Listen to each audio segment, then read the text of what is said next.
الصبح بدا من طلعته.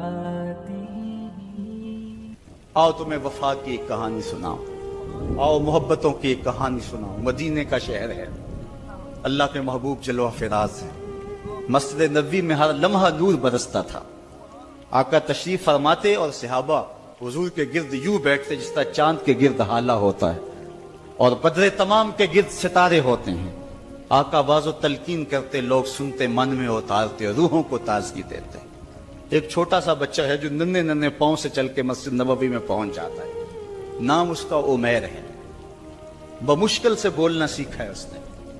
آقا کریم علیہ السلام کی خدمت میں کبھی وہ اپنے چچا جلاس بن سوید کے ساتھ جاتا ہے، کبھی وہ اکیلا بھی چلا جاتا ہے. ایک دن اس کا چاچا نہیں گیا لیکن بچہ گیا اور حضور کی بات سنی. آقا کریم نے آخرت کے بارے میں، قیامت کے بارے میں نقشہ بیان کیا. جب وہ بچہ واپس پلٹا نا تو اپنے چچا کو کہتا ہے، یا اماہو سمیت رسول اللہ صلی اللہ علیہ وسلم یخبرنا عن الساعہ حتی کانی اراہا رای العین. اے میرے چچا، آج میں نے حضور کو قیامت کا ذکر کرتے دیکھا ہے اور حضور نے ایسا ذکر کیا ہے کہ قیامت کا نقشہ میری آنکھوں کے سامنے آ گیا تھا.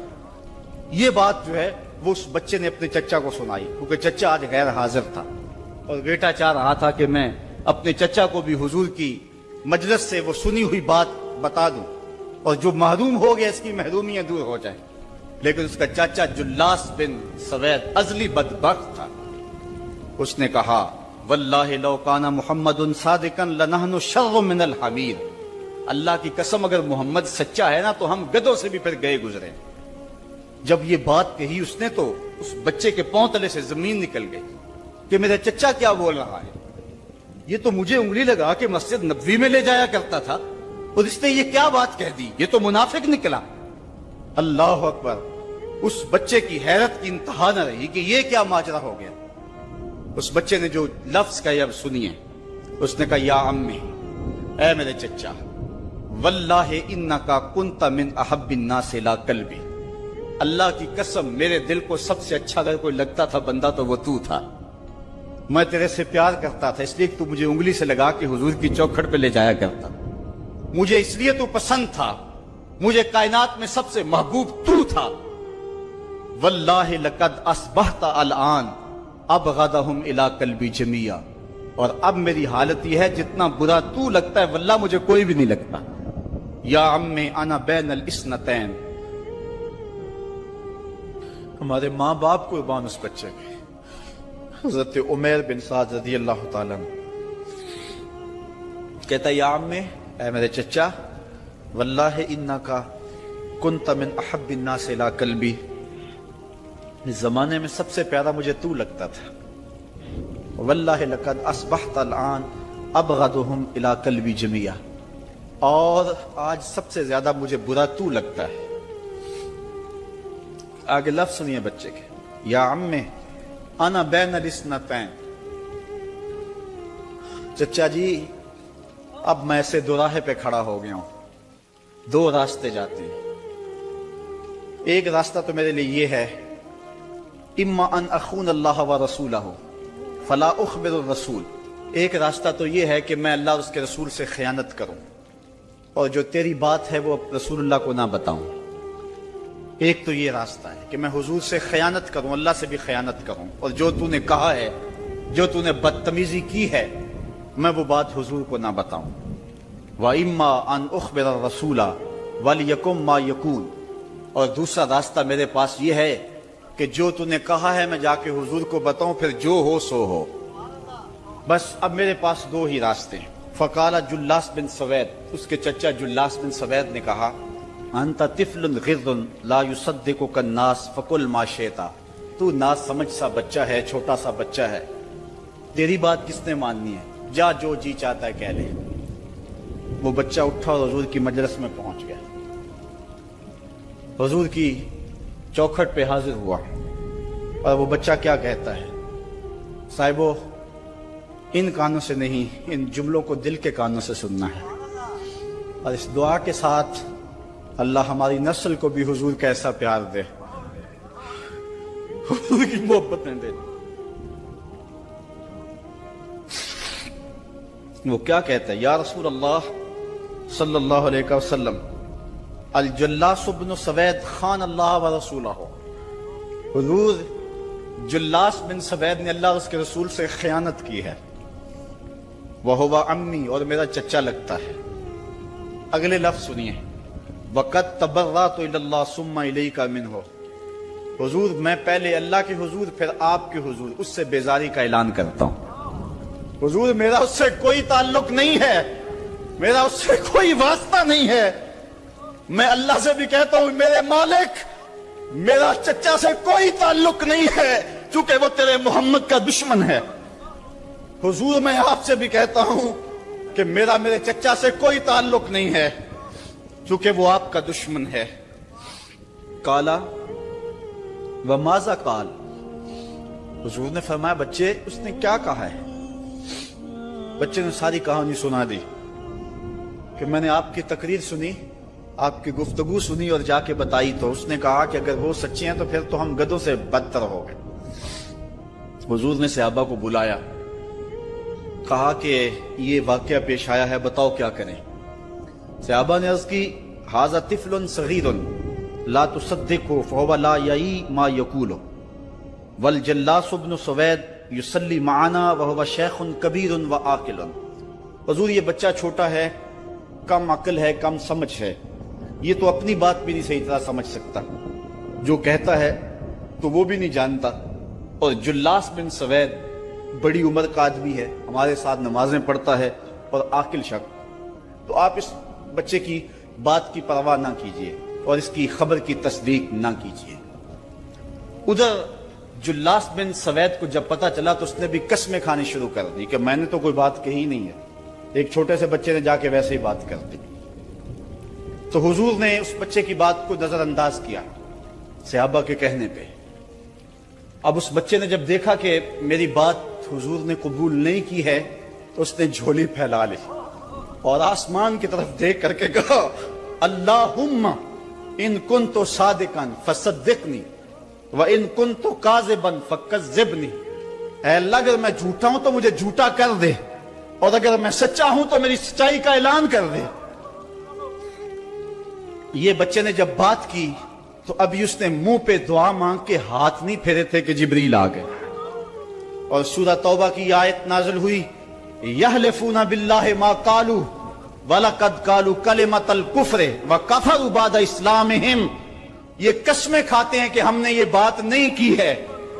محبوب انہوں نے اسلام لانے کے بعد کلمہ کفر بولا ہے، انہوں نے کلمہ کفر بولا ہے، اس نے بات کہی ہے. تو اللہ تعالیٰ کے محبوب نے اس بچے کو اپنے پاس بلایا، کہا مرحبا بالذی صدقہ ربہ من فوق سبع سماوات. خوش آمدید وہ بچے جس کی 7 آسمانوں سے اوپر رب نے بھی گواہی دی ہے، جس کی رب نے بھی گواہی دی ہے. پھر حضور نے اس بچے کے کان کو پکڑا اور فرمایا وفت اذنک یا غلام وصدقک ربک. بچے تیرے کان نے ٹھیک ہی سنا تھا اور تو وہ ہے جس کی گواہی اور جس کی تصدیق میرے رب نے فرمائی. اللہ اکبر. حضرت عمر رضی اللہ تعالیٰ عنہ کا دور آیا تو انہوں نے حضرت عمیر بن سعد انصاری رضی اللہ تعالیٰ عنہ کو حمص کا گورنر بنا دیا. اور پھر جب وہ فوت ہوئے تو حضرت عمر روئے، فرماتے کاش کہ میرے پاس عمیر جیسا کوئی دوسرا آدمی ہوتا اور میں مسلمانوں کی محافظت کے لیے اسے مقرر کرتا. اللہ اکبر. تو حضور علیہ الصلوۃ والسلام کی محبت اور حضور کے ساتھ وفا کا یہ رشتہ اور یہ تعلق اور یہ گہرا ربط اللہ تعالیٰ کی محبت کا بندے کو مستحق کرتا ہے. اللہ نے بھری بزم کے اندر اس بچے کو عمیر بن سعد رضی اللہ تعالیٰ عنہ کو جھوٹا نہیں ہونے دیا. تو اقبال کہتا ہے کی محمد سے وفا تو نے تو ہم تیرے ہیں، یہ جہاں چیز ہے کیا لوح و قلم تیرے ہیں. کسی امیر شخص کا نام ہے کیا بدن کے اوپر پیوند لگے لباس پہننے والے وہ فاقہ مست کیا امراء کی فہرست میں آتے تھے؟ ہمیں تو وہ کہانی بھی اسلام کی غربت کی یاد آتی ہے کہ جب احد کے اندر 70 شہیدوں کے لاشیں پڑے ہوئے ہیں تو حضرت صفیہ حضور کی پھپھی اپنے بھائی حمزہ کے لیے 2 چادریں لے کر کے کفن کی آتی ہے تو حضور علیہ السلام نے فرمایا کہ جس قبر میں حمزہ کو دفن کیا جائے اسی قبر میں مصعب بن عمیر کو بھی کفن دیا جائے اور دفن کیا جائے، اور کہا میرے چچا کے لیے اس کی جو بہن میری پھپھو جو 2 چادریں لے آئی ہے، کہا ایک چادر ہم مصعب بن عمیر کو دیں گے۔ یہ مصعب بن عمیر کون ہے؟ تاریخ پڑھو، کتنی دل آویز تاریخ ہے۔ مکے میں ایک امیر ترین خاتون ہے جس کے بیٹے کا نام مصعب ہے، اور وہ اپنے بیٹے کو اتنا خوبصورت لباس پہناتی ہے اور اتنے خوبصورت خوشبو اور عطر اس کو لگاتی ہے کہ مصعب بن عمیر جن گلیوں سے گزرتے تھے دیر تک وہ گلیاں مہکتی رہتی تھی۔ لوگ کہتے تھے یہاں سے مصعب گزر کے گیا ہوگا اس لیے یہ گلیاں مہک رہی ہیں۔ اچھا پھر مصعب پہ نظر پڑتی ہے میرے محمد عربی کی، تو مصعب بن عمیر حضور کی زلفوں کا اسیر ہو جاتا ہے۔ ماں کافرہ ہے، جب پتہ چلتا ہے تو اس کا لباس بھی چھین لیتی ہے، سہولتیں اور آسودگیاں بھی واپس لے لیتی ہے۔ پھر وہ وقت بھی آیا کہ مصعب بن عمیر حبشہ کی جانب ہجرت کر جاتے ہیں۔ مکے کے حالات کچھ تھوڑے سے خوشگوار نظر آئے تو وہ حبشہ سے واپس مکے جب پلٹے تو ان کے بدن پہ جو چادر تھی وہ جگہ جگہ سے پٹی ہوئی تھی۔ میرے آقا کریم علیہ السلام نے دیکھا تو حضور کی آنکھوں میں آنسو ٹپکنے لگے۔ کہا یہ وہی مصعب ہے جو اتنا خوش پوش نوجوان تھا کہ میں نے پورے مکے میں اس سے خوبصورت لباس پہننے والا کوئی دوسرا شخص نہیں دیکھا، اور آج میرے مصعب کو پہننے کے لیے جو چادر میسر ہے وہ بھی جگہ جگہ سے پٹی ہوئی ہے۔ یہ اسلام کی غربت کی کہانی ہے، اور آج احد میں یہی مصعب بن عمیر شہید ہو جاتے ہیں اور ان کے لیے کفن بھی دستیاب نہیں ہے۔ حضور نے کہا جو میرے چچا کے لیے 2 چادریں لائی ہیں ان میں سے ایک کا کفن مصعب کو دے دو نا، اور دوسری چادر سے کفن میرے چچا کو دے دیا جائے۔ اچھا حضرت مصعب کے لیے بڑی چادر رکھ دی گئی، اور حضرت امیر حمزہ کے لیے جو چادر تھی وہ چھوٹی تھی، اگر سر ڈھانپتے تھے تو پاؤں ننگے ہو جاتے، اگر پاؤں ڈھانپتے تھے تو سر ننگا ہو جاتا۔ حضور نے فرمایا میرے چچا کا سر ڈھانپ دو اور پاؤں کے اوپر اذخر نامی گھاس ڈال دو۔ میں یہ اسلام کی غربت کی کہانی تمہیں سنا رہا ہوں، جب میرے رسول کے چچا کے لیے پورے کفن کا ٹکڑا بھی دستیاب نہیں تھا، اسلام اس وقت بھی عزت پا گیا تھا، اسلام اس وقت بھی ذلیل نہیں تھا، اسلام اس وقت بھی سربلند تھا، اور اسلام اس وقت بھی عزتوں کی مسند پہ تھا۔ یہ اسلام کا وہ دور ہے کہ جب حضور مسجد نبوی سے باہر نکلتے ہیں تو آگے حضرت عمر و ابو بکر رضی اللہ تعالی عنہما کھڑے ہیں، چہرے کے اوپر عجیب اداسی ہے۔ کہا عمر ابو بکر اس وقت کیوں کھڑے ہو؟ عرض کی حضور بھوک نے گھر میں ٹکنے نہیں دیا، ہم نے چاہا حضور کا چہرہ دیکھ لیں تو کچھ پیاس بجھ جائے، کچھ بھوک مٹ جائے۔ حضور نے فرمایا میرا حال بھی یہی ہے، جس چیز نے تجھے گھروں سے نکالا ہے وہی چیز مجھے گھر سے نکال لائی ہے۔ چلتے ہوئے حضرت ابو ایوب انصاری کے گھر کے قریب سے گزرے،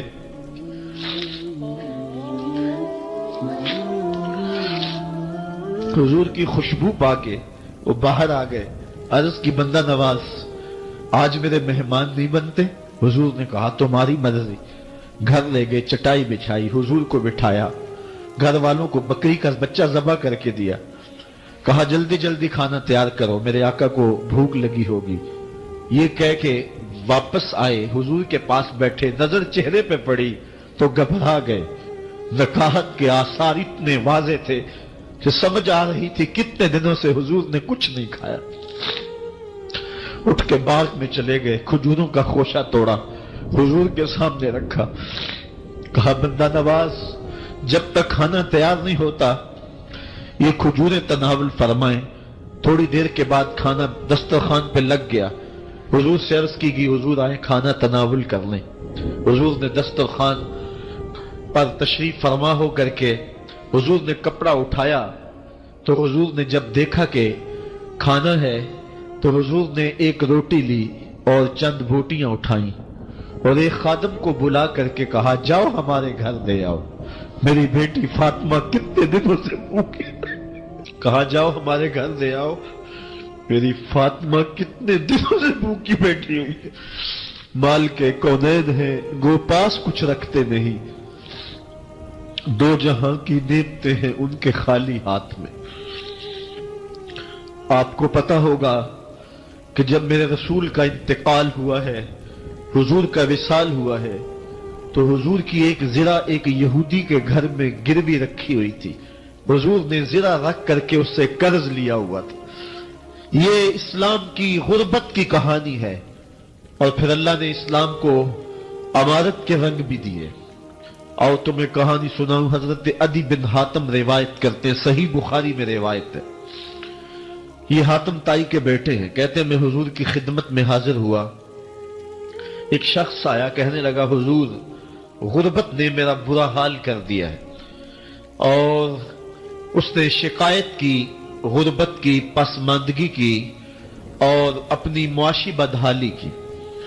پھر ایک شخص آیا، کہنے لگا حضور میرے پاس دولت تو ہے، لیکن میں نے جس منزل پہ جانا ہے راستہ پر خطر ہے، تو میرے لیے کیا حکم ہے کہ میں کیسے راستہ طے کروں؟ تو یہ دو لوگوں نے یہ باتیں کی، تو حضرت عدی کہتے ہیں کہ حضور نے روئے سخن میری جانب موڑا اور میری جانب مخاطب ہو کے کہا، عدی تو نے ہیرا دیکھا ہے؟ عدی کہتے ہیں میں نے عرض کی حضور دیکھا نہیں، سنا ہے۔ ہیرا یہ شہر ہے عراق کا۔ تو حضور نے فرمایا عدی تو نے ہیرا دیکھا ہے؟ میں نے کہا نہیں حضور دیکھا نہیں، اس کا تذکرہ سنا ہے۔ فرمایا عدی اگر اللہ تجھے زندگی کی مہلت دے تو ہیرا سے ایک خاتون چلے گی، تو اپنی آنکھوں سے دیکھے گا اور مکے تک پہنچے گی اور اللہ کے گھر کعبہ کا طواف کرے گی، اور اس کو ہیرا سے لے کر کے مکے تک اللہ کے علاوہ کسی کا ڈر نہیں ہوگا۔ کہتے ہیں کہ میں نے دل میں کہا کہ پھر بنو طے کے ڈاکو مر گئے ہوں گے جنہوں نے عرب کے اوپر روب ڈال رکھا ہے، تو وہ تو پھر ختم ہو گئے ہوں گے۔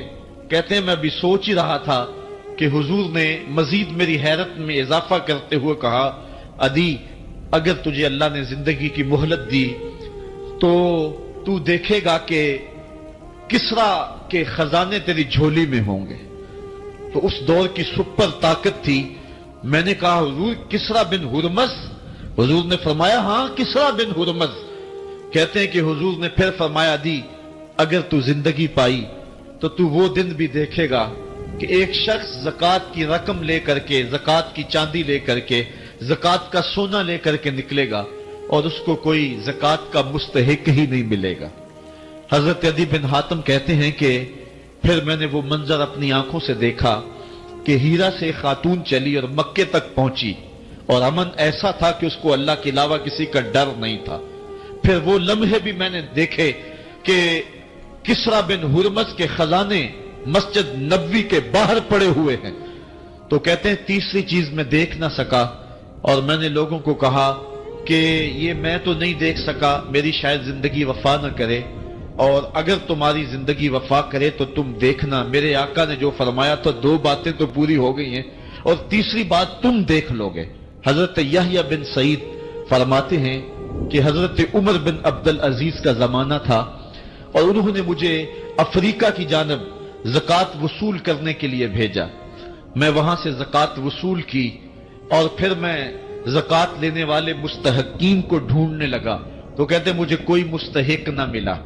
پھر میں غلام پکڑتا اور اس کے پیسے دے کے اس کو آزاد کرواتا چلا جاتا۔ حضرت عمر بن عبدالعزیز کا زمانہ ہے کہ گورنر ہے عراق کا، وہ حضرت عمر بن عبدالعزیز کو لکھتا ہے کہ اتنی رقم ہے، اس کا کیا کرنا ہے؟ تو عمر بن عبدالعزیز کہتے ہیں رقم لے کے یہاں نہ آنا، وہاں عراق کے لوگوں میں بانٹ دو، جو زکوٰۃ کے مستحق ہیں ان کو تقسیم کر دو۔ تو گورنر لکھتا ہے جو مستحق ہے ان کو دے دی، اب کوئی مستحق نہیں رہا تو میں کیا کروں؟ تو حضرت عمر بن عبدالعزیز کہتے ہیں جو مقروض ہیں ان کا قرض اتار دو۔ تو کہتے ہیں کہ ہاں قرض بھی میں نے اتار دیا ہے، رقم پھر بھی بچ رہی ہے، کیا کروں؟ تو حضرت عمر بن عبدالعزیز نے پھر لکھا جو شخص شادی کرنا چاہتے ہیں ان کا حق مہر ادا کر دو۔ میں نے کہا کہ وہ بھی کر دیا ہے، رقم پھر بھی بچ گئی، اب کیا کروں؟ تو حضرت عمر بن عبدالعزیز نے مجھے لکھا کہ جو غیر مسلم ہیں جنہوں نے ٹیکس دیا ہوا ہے، جتنا ٹیکس دیا ہے اس سے دگنے پیسے ان کو قرضے میں دے دو، اور ان کو کہو جاؤ اس کا کاروبار کرو، کھیتی باڑی کرو، اور ساتھ انہیں یہ بھی کہہ دینا قرض کی فکر نہ کرنا اور زیادہ اس میں پریشان نہ ہونا، جب دے سکو گے دے دینا۔ یہ دور بھی پھر اسلام نے دیکھا اور یہ گھڑیاں بھی دیکھی، جب چیتھڑے پہنے ہوئے تھے، جب پیوند لگے لباس پہنے تھے، جب پیٹ میں ڈالنے کے لقمہ بھی نہیں تھا، اللہ کا دین اس وقت بھی غالب تھا۔ اور جب گلیوں کے اندر ریشم بکھرا ہوا ہوتا تھا، کوئی اٹھانے والا نہیں تھا، دین اس وقت بھی غالب تھا۔ دین کا غالب ہونا یا نہ ہونا، اس کا تعلق جو ہے وہ مال و دولت سے نہیں ہے۔ اقبال کہتا ہے کہ زوال بندہ مومن کا بے زری سے نہیں، مومن کا زوال بے زری سے نہیں ہے، بلکہ اس کا سبب کوئی اور ہے۔ وہ سبب ڈھونڈنا ہے کہ ہم دنیا میں رسوا ہو کے کیوں رہ گئے، ہم زمانے کے سامنے تماشا کیوں بن کے رہ گئے، آج نبی کی امت پوری کائنات میں رسوا ہو کے کیوں رہ گئی، آج ہمارا تماشا دیکھا جا رہا ہے، آج بھوکے کتوں کو ہماری بے شمار بہنوں کے اوپر چھوڑا جا رہا ہے اور اس کا تماشا دیکھا جا رہا ہے۔ کیا ہم نے یہ دن بھی دیکھنے تھے؟ ہم نے سراغ لگانا ہے۔ دولت کی قلت اور کثرت یہ ثانوی چیزیں ہیں۔ ہم نے تاریخ میں دیکھا ہے، ہم کبھی مالی طور پہ کمزور تھے، رسوا نہیں ہوئے۔ اور ایک روایت حضرت سلیمان بن سرد رضی اللہ تعالی عنہ سے مروی ہے، کہتے ہیں کنت جالسا مع النبی صلی اللہ علیہ وآلہ وسلم، میں حضور علیہ السلام کی مجلس میں بیٹھا ہوا تھا، دو لوگ تھے، وہ آپس میں الجھ رہے تھے، ان میں سے ایک شخص کا چہرہ غصے سے سرخ ہو گیا، رگیں پھولی ہوئی تھیں، اور ایک دوسرے کے لیے سب و شتم کا ماحول پیدا ہو گیا تھا۔ اللہ کے رسول صلی اللہ علیہ وآلہ وسلم نے ارشاد فرمایا، میں ایسا کلمہ جانتا ہوں کہ اگر یہ کلمہ پڑھ لیں تو ان کا یہ غصہ زائل ہو جائے گا، ان کی جو کیفیت ختم ہو جائے گی۔ اور وہ کیا ہے؟ اعوذ باللہ من الشیطان الرجیم، یہ پڑھ لیں تو جو ان کے اندر ہے وہ چلا جائے گا۔ تو لوگوں نے اس شخص کو کہا جس کی رگیں پھولی ہوئی تھی اور غصے سے اس کا چہرہ سرخ ہوا جا رہا تھا کہ تعوذ پڑھو، اعوذ باللہ من الشیطان الرجیم پڑھو۔ اور یہ اللہ تعالیٰ نے قرآن مجید میں ارشاد فرمایا ہے کہ جب غصے سے انسان بے قابو ہو جائے تو اس کو چاہیے کہ وہ اپنے غصے سے باہر نکلنے کے لیے تعوذ پڑھے۔ ایک روایت میں ہے اللہ کے محبوب نے ارشاد فرمایا، تم میں سے اگر کوئی شخص غصے میں آئے تو وہ خاموش ہو جائے، تو خاموشی سے غصے کا لیول نیچے آنا شروع ہو جائے گا۔ اور ایک روایت میں ارشاد فرمایا، جب تم میں سے کوئی شخص غصے میں ہو تو وہ کھڑا ہوا ہو تو وہ بیٹھ جائے، اور اگر اس کا غصہ اس سے زائل ہو گیا تو ٹھیک، ورنہ لیٹ جائے۔ یعنی اگر وہ کھڑا ہو تو بیٹھ جائے، اور اگر بیٹھنے کے باوجود بھی غصہ ختم نہیں ہونے پا رہا تو لیٹ جائے، خاموش ہو جائے، تعوذ پڑھے اور بیٹھ جائے یا پھر لیٹ جائے۔ تو یہ چار صورتیں غصے کو کم کر دیتے ہیں۔ تو غصے کو نافذ کرنے کی بجائے کوشش کرنی چاہیے کہ غصہ جو ہے وہ فروغ ہو جائے، چونکہ غصے میں انسان ایسے امور کر لیتا ہے کہ بعد میں اس کو سخت پچھتاوا ہوتا ہے۔ تو ایک شخص نے حضور سے کہا کہ حضور مجھے کوئی وصیت کیجئے۔ حضور نے اسے ارشاد فرمایا کہ تو غصہ نہ کیا کر۔ اس نے پھر کہا مجھے وصیت کیجئے، تو آقا کریم نے پھر فرمایا غصہ نہ کیجئے۔ اس نے پھر کہا، یہ بات ایک بار نہیں، اس نے کئی بار حضور سے پوچھی۔ وہ کوئی اور وصیت طلب کرنا چاہ رہا تھا کہ یہ تو ٹھیک ہے، کچھ اور وصیت بھی کیجئے۔ اس سے ایک تو اس شخص کی ذاتی صورتحال ایسی ہوگی، اور دوسری یہ ہے کہ اس نصیحت کی اہمیت کے پیش نظر کہ غصہ جب انسان کو آتا ہے تو وہ مغلوب ہو جاتا ہے اور بہت غلط فیصلے کر بیٹھتا ہے، اس لیے بار بار ایک نصیحت پر تاکید کرنا اور اس کا تکرار کرنا اس امر کی طرف توجہ دلاتا ہے کہ ہمیں معاملات کے اندر بہت معتدل رہنے کی ضرورت ہوتی ہے۔ جو شخص غصے کو نافذ کرنے کی طاقت رکھتا ہے، ایک تو ہوتا ہے کہ بندہ غصے سے خود اپنے آپ کو بے چین کرے گا، لیکن اپنے غصے کو نافذ نہیں کر سکتا، غصہ نکال نہیں سکتا۔ خود پیچ و تاب کھائے گا، لیکن یہ وہ شخص ہے جو غصے کو نافذ کر سکتا تھا، اس کے پاس طاقت تھی، لیکن اس نے اس کے باوجود غصے کو ضبط کیا۔ حضور علیہ السلام نے ارشاد فرمایا قیامت کے دن اللہ تعالیٰ لوگوں کے سامنے اسے بلائے گا تو اللہ تعالیٰ اسے اختیار دے گا کہ جنت کی حوروں میں سے جس کے ساتھ تم نکاح کرنا چاہتے ہو، جس کے ساتھ تم رہنا چاہتے ہو، تمہیں اس کا اختیار دیا گیا ہے، اس لیے کہ تم نے اپنے غصے کو ضبط کیا، اس کو نافذ کرنے کی طاقت کی۔ یہ بھی ہوتا ہے کہ کسی کو کسی عمل خیر کی توفیق ہو جاتی ہے تو وہ اس پر اللہ کا شکر کرنے کی بجائے دوسرے لوگوں کو جو فی الحال اس توفیق سے محروم ہیں حقارت کی نظر سے دیکھنا شروع کر دیتا ہے۔ بعض اوقات کسی کو نماز پڑھنے کی توفیق مل گئی تو وہ بے نمازیوں کو حقارت کی نظر سے دیکھنا شروع کر دیتا ہے، تو یہ اس کے عمل کا عجب اس کے عمل کو برباد کر دیتا ہے۔ اگر اللہ نے آپ کو خیر کی توفیق عطا کی تو آپ ان لوگوں کو خیر کی طرف لانے کی کوشش میں لگ جائیں جو خیر کی راہ پہ نہیں ہیں۔ بے نمازیوں کو نماز کا عادی بنانے کے لیے آپ کی جد و جہد شروع ہو جانی چاہیے کہ یہ خیر مجھے نصیب ہوا تو اس کو بھی نصیب ہو جائے، نہ یہ کہ آپ کسی کو حقارت کی نظر سے دیکھیں اور خود پسندی کے مرض میں مبتلا ہو جائیں کہ دیکھو میں نمازی ہوں اور میرے پاس یہ ہے اور فلاں کے پاس یہ نہیں ہے۔ تو اس پر اللہ کا شکر ادا ضرور کیجئے کہ اللہ نے مجھے توفیق عطا کی، لیکن کسی کو حقیر جاننے کی بجائے اس کو خیر کی راہ پہ لانے کی کوشش کریں، تو یہ آپ کے صالح اعمال کی قبولیت کا ذریعہ بن جائے گا۔ نہیں تو اگر ریا شامل ہو گئی تو عمل برباد، اگر تکبر آ گیا تو اللہ کو تو پسند ہی نہیں ہے، اگر عجب پیدا ہو گیا تو عمل کا نتیجہ آپ کو نصیب بھی نہیں ہو سکے گا۔ اس لیے عمل خالص ہو، صرف رضائے الہی کے لیے ہو، وہ عمل مرد نے کیا ہے یا عورت نے کیا ہے اس سے غرض نہیں ہے، شرط ہے کہ ایمان کے ساتھ اس نے صالح اعمال کا ذخیرہ جمع کیا ہے تو اس کو اللہ تعالیٰ جل شانہ ستھری، پاکیزہ، مطمئن اور خوبصورت زندگی عطا کرتا۔ اب وہ خوبصورت زندگی حیات طیبہ کیا ہے تو سنیے، حضرت سعید بن جبیر رضی اللہ تعالیٰ عنہ فرماتے ہیں کہ حیات طیبہ سے مراد الرزق الحلال ہے۔ اللہ جل شانہ جس کو پاکیزہ اور ستھری زندگی عطا کرتا ہے اس کو رزق حلال عطا کرتا ہے۔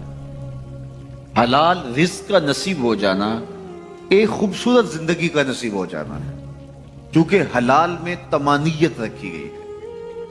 ایک شخص جتنا بھی حرام رزق اکٹھا کر لے اس کو اس سے طمانیت باطن، سرور باطن نصیب نہیں ہو سکتا، اس کے اندر اطمینان اور قرار نہیں آ سکتا، کیونکہ حرام میں یہ ہے ہی نہیں۔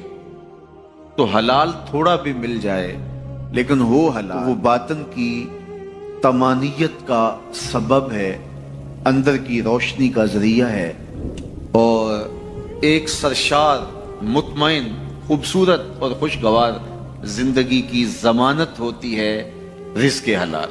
اللہ ہم سب کو اپنی جناب سے رزق حلال ہی نصیب کرے، اور اگر ہم سچے دل سے یہ عہد کر لیتے ہیں کہ اللہ ساری زندگی تو ہمیں رزق حلال ہی دینا، اور ہم بھی ساری زندگی حرام کے ایک لقمے سے بھی اپنے آپ کو محفوظ کریں گے، اللہ آپ کے لیے حلال کے راستے کشادہ کر دے گا۔ سيدنا ومولانا محمد اللهم صل على سيدنا ومولانا محمد اللہ کے شیر ہے در کرار پر درود اللہ کے شیر ہے در کرار پر درود اللہ کے شیر ہے در کرار پر درود حضرت حسن حسین کے کردار پر درود اللہم صل علی سيدنا ومولانا محمد وعلى سيدنا علي وسيدتنا فاطمة وسيدتنا زينب وسيدنا حسن وسيدنا حسين وعلى آله وصحبه وبارك وسلم زینب کی بارگاہ میں